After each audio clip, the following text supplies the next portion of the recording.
Hello and welcome to this class of information security. Dear students, in today's class, we will be discussing a very famous cryptographic primitive commonly called as the Playfair cipher. In 1889, Charles Wheatstone came up with the idea of Playfair cipher.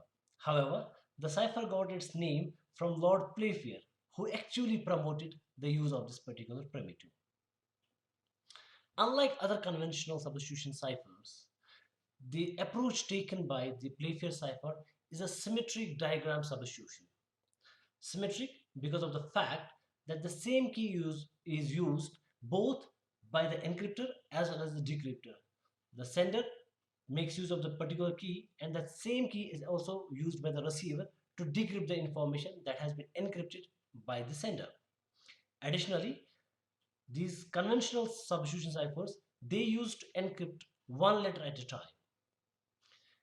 The Playfair cipher performs a digraph substitution. That means a pair of letters is actually encrypted at one point of time. It was Lieutenant Joseph O'Mauborne who actually published the first solution to this particular cipher. The primitive found its application in various wars, including World War I, World War II, Second Boer War, and was used by multiple countries, including the Great Britain, Australia, as well as the New Zealand.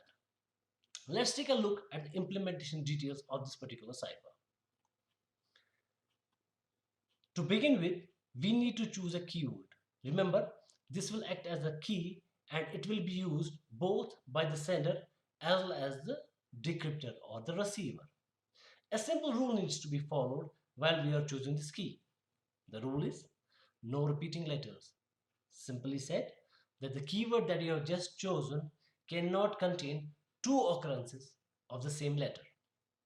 For example, I choose here a keyword blue fox, and as you can see that blue fox does not contain any repeating letter. All the letters B, L, U, E, F, O, X, all of them are distinct letters and there's no repetition of a particular letter. Once you have chosen your keyword, we go into step number 2. Step number 2 says that we actually have to create a table. The table that we create is a 5 cross 5 table or a 5 cross 5 grid, and this grid then we will populate by following certain rules. Rule number 1, the keyword that we have just chosen, we will place that keyword or insert that keyword into the table that we have just created.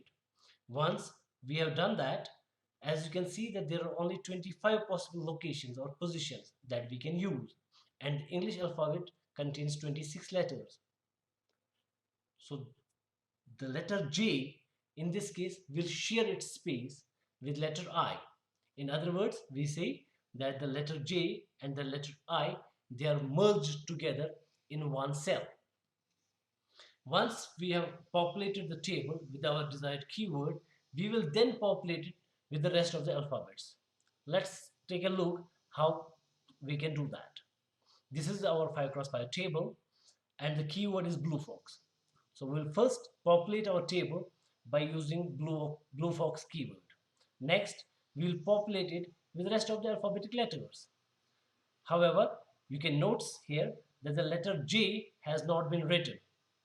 That's because it shares its space with letter I and will only be written if it some has an occurrence in the plain text message. This is how the table looks like after it has been populated with the various alphabets including the keyword. You can see that it has got all the letters in the English alphabet excluding the letter J. Now that we have created our table, let's go into step number 3. Step number 3 is about preparing the message.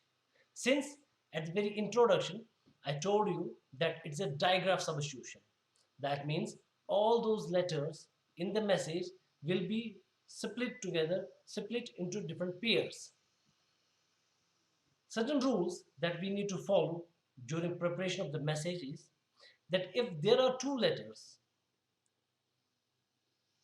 that are duplicate in nature, that means if we have two continuous letters, say we have two S and followed by an S, A followed by an A, Z followed by an Z.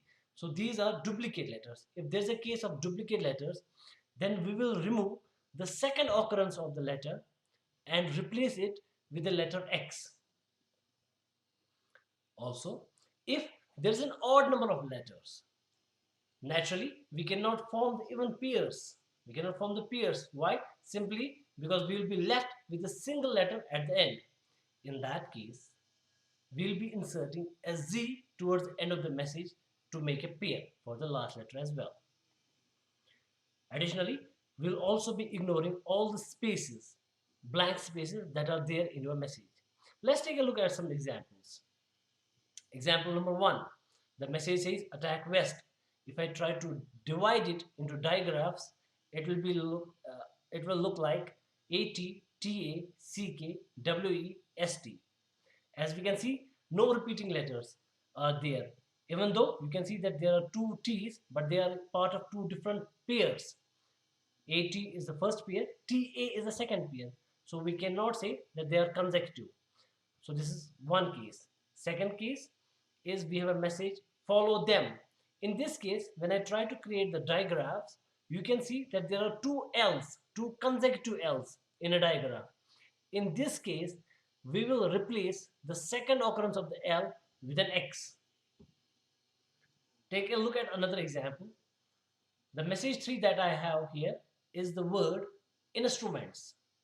But if you count the length of this word, you will see that there are exactly 11 letters in this particular message. So if you try to form the digraphs of this particular message, we will see that we will be left with the letter S. So in this case, we will simply add a letter Z at the end of the message. So we are appending Z at the end of the message, and that will help us to create pairs. So these are the three possible cases that can arise during preparation of the message. Once you have prepared your message, let's go into step 4. Step 4 is about encryption. When I say encryption, it means that we are trying to convert this message into some another form that's not comprehensible, that's not understandable to an adversary. If an attacker is trying to look into the message and he is trying to understand what messages we are transmitting, he should not be able to understand, he should not be able to decipher or decrypt that message. So the whole idea behind encryption is to achieve confidentiality, is to stop the attacker or the adversary from understanding, from getting the contents that we are sharing. To encode or to encrypt, certain rules need to be followed. Rule number 1, that we will be inserting each pair of letters that we created into a separate table. If this pair of letter falls in the same column, then in that case, it will be replaced by a letter that's immediately on the downside of it. However, if the letter is the last letter of the column, then we will substitute it or replace it with by wrapping around and going to the first letter of the same column. We'll take an example and it will be much more easier to understand with the form of an example. Again, if these two letters, the pair of letters that we have chosen, if they fall in one single row, in the same row, then we will replace the occurrences by moving one step right. However, if the element or the letter is the rightmost letter, then we will wrap it around and replace it with the first letter of the same row. If neither these two cases occur, if they are not in the same column and if they are not in the same row, then we will try and form a rectangle by taking these two elements as the corner elements of the rectangle, and then we will replace them by swapping them with the opposite corners of the rectangle. Follow these three rules and we can do our encryption. Let's take an example for encryption. My message in this case is attack west. Rule number 1, split it into pairs, divide it into pairs. Since the number of letters is even number, so we do not need to add a Z at the end. Rule number 2, there are no two letters which are consecutive in any pair. So no need to replace any letter with an X. Let's take a look at the first pair. The first pair is AT. Go to the table, go to your grid and look for your AT in the table. As you can see, as has been highlighted, that AT do not fall in same row. Also, they do not fall in same column. So what we are going to do is that we will form a rectangle. Once we form the rectangle, we will swap these letters or substitute these letters by replacing them with the opposite corner elements. A will be replaced by an O and a T will be replaced by a W. Now message or the pair that was AT now stands substituted by OW. Likewise, take a look at next pair. We have TA. Again, TA do not fall in same row, do not fall in same column. So we will form a rectangle and substitute them by corner elements, opposite corner elements, horizontally. That's very important. So once we substitute them, my A becomes O and my T becomes, sorry, my T becomes W and my A becomes an O. Likewise, for CK, this time around, as you can see, C and K, they are in the same column. So all I need to do is replace them by a letter that is there one step down. So C will be replaced by a K, while as a K will be replaced by letter R. Similarly, we'll next move to WE, and WE, it falls in two distinct columns. So again, we are going to form a rectangle in this case. Once we form the rectangle, we'll swap them with horizontal opposite corners. W will be replaced by a Y and E will be replaced by a U. So what I get is YU. And finally, I'm left with ST. And S and T, again, we can form a rectangle with S and T and then replace them with horizontal opposite corner elements of the rectangle. And we get N and Z. So what was earlier attack west has now become OW, WO, KR, YU, NZ. Now take an assumption that the attacker gets its hands on our message. What he gets is OW, WO, KR, YU, NZ, which does not make any sense to anyone. Even if our message is in the hands of the enemy, in the hands of the attacker, the confidentiality of the message is still intact. The security of the message has not been compromised, and that's the whole idea behind encryption. So what was originally attack west, which had a lot of meaning associated, has now been replaced by a very gibberish message that does not make any sense at all.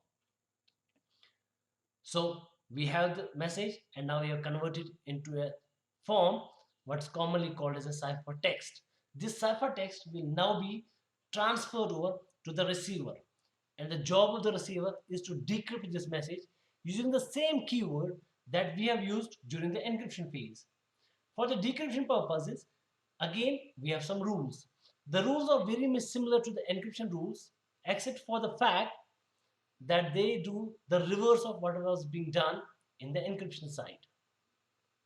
Here, again, we will divide the ciphertext into pairs of letters, and if both the letters are in the same column, we will again replace them.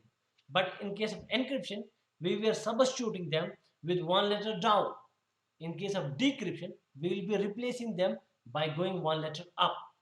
So what was done at the encryption side is now being reversed at the decryption side. Similarly, if they are in the same row, during encryption, we were replacing them with a letter on the right hand side. But during decryption, we will be replacing this with a letter on the left hand side. Again, reversing whatever was being done at the encryption side. And if they are in the same, in one rectangle, then in that case, we will again be replacing them with the horizontal opposite corner. Okay, so these are the rules. So this was our original message and this is our ciphertext. Let's take a look basically at how we are going to transmit this message over a network. So once the sender transfers this particular message, it not only reaches to the intended recipient, but also can fall into the hands of an attacker, into the hands of an adversary. But the good part here is that even the adversary has our message, it does not make any sense to him. He cannot understand it. He cannot decrypt it because he simply has no key to decrypt it. But the intended receiver, the one whom we want to get this message, he can actually decrypt it. Let's take a look at the procedure of decryption. We have the ciphertext. This ciphertext will now divide it into pairs, and these pairs then we will be actually looking for these elements into our grid. Remember, the decryptor also needs to have the same table as the encryptor, and the only way he can do that is if he has the same keyword that was used by the encryptor. So once he has the same keyword, he can actually populate the table with same elements as was done by the sender. So we have this OW, we look for the OW in our table. Once we look OW, we see that it does not, the pair does not fall in the same row, not in the same column. So we simply form a rectangle out of this. And then we replace it with the opposite corners of the rectangle in a horizontal manner. O becomes A, W becomes T. That means OW gets replaced by an AT. Similarly, look for the next pair. We have WO.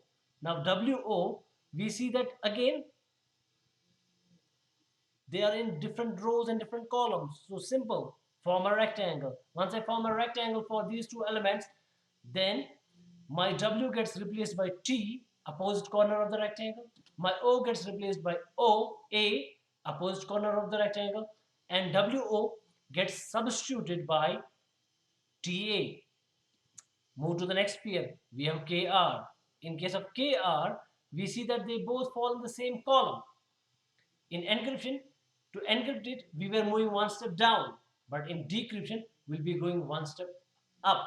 Okay, so K will be now replaced by C, and R will now be replaced by a K. So KR gets replaced now by CK.